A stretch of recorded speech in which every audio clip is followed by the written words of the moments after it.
تو اس کی وجہ صرف یہی ہے کہ دل میں اللہ کی محبت نہیں ہے۔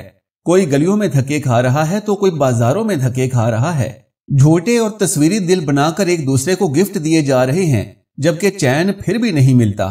جان لیجئے کہ چوتھا دل جو اللہ کو بے حد پسند ہے، القلب الاجل، جو اللہ کے خوف سے ہر وقت کانپتا ہی رہتا ہے، ہر وقت اللہ سے ڈرتا ہی رہتا ہے۔ کچھ لوگ ہر وقت کانپتے ہی پھرتے ہیں، اور ان کو خوف کیا ہے کہ اللہ کے پاس جانا ہے تو کس منہ سے جاؤں گا، میں اپنے رب کے سامنے کیسے پیش ہوں گا، میں نے اسے راضی کرنے کے لیے کیا ہی کیا ہے۔ سیدہ عائشہ الصدیقہ رضی اللہ تعالی عنہا نے جب نبی کریم صلی اللہ علیہ وآلہ وسلم کو یہ فرماتے ہوئے سنا تو پوچھا کہ اے اللہ کے رسول صلی اللہ علیہ وآلہ وسلم، کیا یہ لوگ کوئی چور ہوں گے؟ کیا یہ شرابیوں کی بات ہو رہی ہے یا زانیوں کی بات ہو رہی ہے کہ جو ہر وقت اس ڈر اور خوف میں مبتلا ہوں گے کہ آخر اللہ کے ہاں کس منہ سے جائیں؟ تو اللہ کے نبی نے فرمایا، اے عائشہ، نہیں، یہ تہجد گزار لوگوں کی بات ہو رہی ہے اور صدقہ و زکوٰۃ دینے والوں کی، کہ وہ روتے اس لیے ہیں کہ نہ جانے ان کی یہ عبادت اور ان کے یہ نذرانے اللہ کی بارگاہ میں قبول بھی ہوں گے یا نہیں، اور وہ کون لوگ ہوں گے؟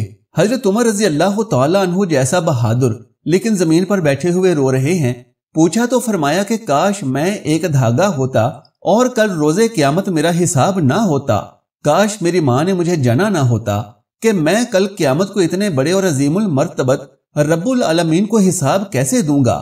وہ عائشہ کے جن کی پاک دامنی کی گواہی اللہ رب العالمین نے خود دی، ان کے ہاتھ میں درخت کا پتا ہے، اور کسی نے پوچھا کہ اے مومنین کی ماں کیوں روتی جا رہی ہیں؟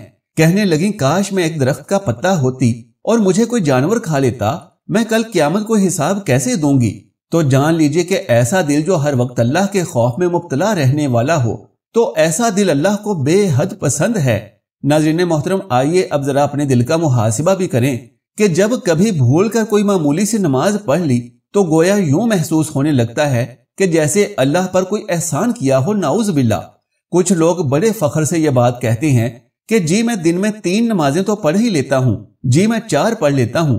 ارے اللہ کے بندو، ایک نماز چھوڑو گے تو 6500 سال تک جہنم کی آگ میں جلنا پڑے گا۔ 5واں دل جو اللہ کو بے حد پسند ہے، القلب التقی، یعنی متقی دل۔ اور جان لیجئے کہ متقی دل وہ ہوتا ہے کہ جس میں اللہ کی نشانیوں کی قدر ہوتی ہے، کہ جس میں اللہ کی نشانیوں کی عظمت ہوتی ہے، جو اللہ کے شاعر کی عظمت کو اپنے دل میں پیدا کر لیتا ہے، تو یہ اس کے دل کے متقی ہونے کی نشانی ہے۔ تو جان لیجئے کہ اللہ کے شاعر کون سے ہیں؟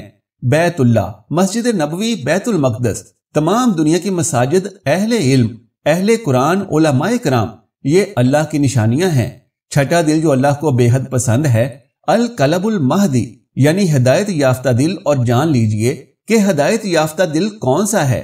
تو یہ ایسا دل ہے کہ جو اللہ کے فیصلوں پر راضی ہونے والا ہے، کہ جو بھی میرے رب نے فیصلہ کیا ہے ٹھیک کیا ہے، مجھے وقتی طور پر سمجھ نہیں آتا، لیکن جو فیصلہ رب نے کیا ہے وہی درست ہے، اور جو رب کے فیصلے ہیں ان سے پیارے اور بہترین فیصلے ہو ہی نہیں سکتے۔ قرآن پاک میں اللہ رب العزت یوں بیان فرماتے ہیں کہ جس کے دل میں ایمان آ جاتا ہے، ہدایت آ جاتی ہے، تو اللہ رب العزت اس کے دل کو ایسا اطمینان عطا فرماتا ہے کہ پھر وہ دل کبھی ڈولتا نہیں ہے۔ 7واں دل جو اللہ تبارک و تعالیٰ کو پسند ہے، القلب المطمئن، یعنی اطمینان والا دل۔ تو جان لیجئے کہ دلوں میں اطمینان پیدا ہوتا ہے توحید سے، قرآن سے، اللہ کے ذکر سے، اللہ کی عبادت سے، اللہ کے مخلوق کے ساتھ نیکی کرنے سے، خیر خواہی کرنے سے، ہمدردی سے، ہر وقت نیکی کے لیے سوچتے رہنے سے۔ تو یہ اس کی قلبی کیفیت ہے کہ اس کو چین اچھے کھانوں سے نہیں آتا، اس کو چین موسیقی سننے سے نہیں آتا، اور اس عمل کو وہ اپنے کانوں کی توہین سمجھتا ہے کہ میرے اتنے پیارے کان ہیں کہ جن میں اللہ کا قرآن جاتا ہے، ان میں موسیقی جائے۔